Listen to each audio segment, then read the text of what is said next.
Supreme কোর্টের রায়ে 26,000 চাকরি বাতিল। আর এই চাকরি বাতিলের গেরোয় উচ্চ মাধ্যমিকের খাতা দেখাও। 16 সালে এসএলএসটি জয়েনিং, 18 সালে ফার্স্ট কাউন্সিলিং এ আমার চাকরি। আমার ইমোশনাল আউটবার্স্টটা হয়তো খুব বেশি হবে, কারণ আমার বাবা মার উপর ডিপেন্ডেন্ট। আজকে দিনের পর আমি জানি না যে আমার কি হবে। বেঙ্গলে 26,000 চাকরি বাতিল। এই 26,000 চাকরি বাতিলের জন্য কত ম্যাডাম স্যার তারা আজকে সুসাইড করতে চলছে। কারণটা কি কি কারণে হয়েছে সেটা আজকে আমরা জানবো। আর একজনকে আমরা জিজ্ঞেস করব কেন বাতিল করেছে, কি কারণে বাতিল করেছে সেটা আজকে আমরা ডিসকাস করব। এখন আমি যে নিয়ে যাচ্ছি এই ম্যাডামটার কাছে, এই ম্যাডামটাকে জিজ্ঞেস করা হচ্ছে। এই ম্যাডামটা একলা বাপুরি মেয়ে, এই ম্যাডামটা হচ্ছে অনেক শিক্ষাযোগ্য। 16 সালে এসএলএসটি জয়েনিং, 18 সালে ফার্স্ট কাউন্সিলিং এ আমার চাকরি। আমার ইমোশনাল আউটবার্স্টটা হয়তো খুব বেশি হবে, কারণ আমার বাবা মার উপর ডিপেন্ডেন্ট। আজকে দিনের পর আমি জানি না যে আমার কি হবে। আমি একমাত্র সন্তান আমার বাবা মায়ের।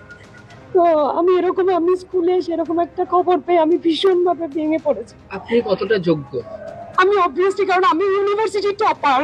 আমি রবীন্দ্রভারতী ইউনিভার্সিটি থেকে মাস্টার্স কমপ্লিট করেছি। আমি স্নাতক স্তরে আমি ইউনিভার্সিটি টপার। আমি ফার্স্ট ক্লাস ফার্স্ট। আমি গভর্নরের কাছে তোমার মতো আমার পাশে কেউ কখনো দাঁড়ায়নি। তোমার জীবনে তো অনেকে আছে, কিন্তু আমার জীবনে কেউ নেই, কেউ নেই। জানি না, মানুষটা ভীষণভাবে স্যালারি ফেরত দিতে হবে, প্লাস তারা যে রি এক্সাম হবে ওখানে বসতে পারবেন না। তো according to his own judgment উনি তো নিজে জানছেন যে ক্যান্ডিডেট কে, আনটেন্টেড কে।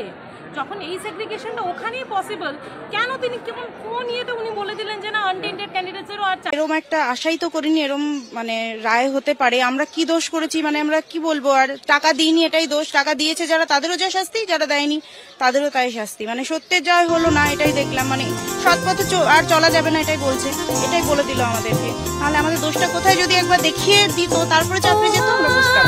কতবার ডকুমেন্টস জমা দেওয়া, ভেরিফিকেশন হওয়া, সিবিআই লিস্ট দিয়ে দিয়েছে কারো অযোগ্য, যাদের থেকে নাকি টাকা, এখনো সবটা জানি না টাকা কাদের থেকে ফেরত চেয়েছে চাইনি। যাদের থেকে চেয়েছে নিশ্চয়ই যারা টাকা দিয়ে পেয়েছে তাদেরই হয়তো হবে।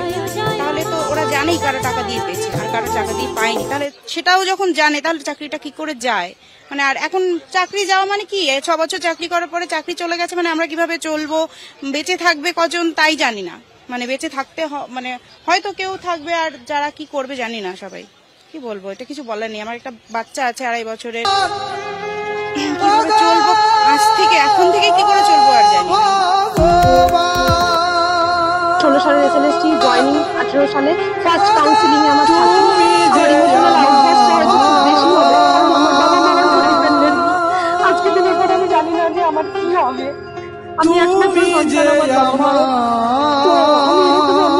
ঠাকুরের কাছে আমি মানত করছি, যারা যারা চাকরির যোগ্যতা তারা অবশ্যই চাকরি পাক। যারা চাকরির যোগ্যতা নয় তাদের অবশ্যই না পেলে আমার কোনো অসুবিধা চলবে না।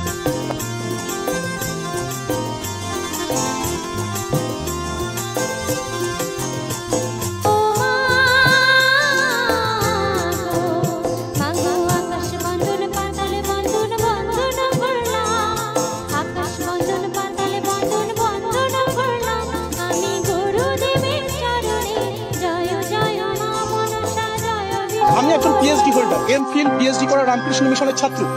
আজকে আমার সম্মানটা কোথায় গেল? আজকে আমি আমার পাড়ায় ঢুকতে পারবো না, সবাই বলবে দেখো চোর এসেছে, চোর এসেছে। আমি ইউনিভার্সিটি টপার, আমি ফার্স্ট ক্লাস ফার্স্ট। আমি গভর্নরের কাছ থেকে গোল্ড মেডেল নিয়েছি। তারপরে যদি আমাকে প্রমাণ করতে হয় আমি যোগ্য কি অযোগ্য, আমার কিছু বলার নেই। না করো এইভাবে আমাদেরকে শাস্তি পেতে হবে। আপনি রাতারাতি আবার পুরো পৃথিবীটা কেড়ে নিল। কোনো অন্যায় করলাম না, তাই আমাদের কেন নিতে হবে? জানি না, আমার হয়তো আমার ছোট 3 বছরের বাচ্চা আছে। আপনি রাতারাতি আবার পুরো পৃথিবীটা কেড়ে নিল। আমার সবাই বলবে দেখো চোর এসেছে, চোর এসেছে। না, এর থেকে সুপ্রিম কোর্ট পারলে আমাদেরকে মৃত্যুদণ্ড দিতে।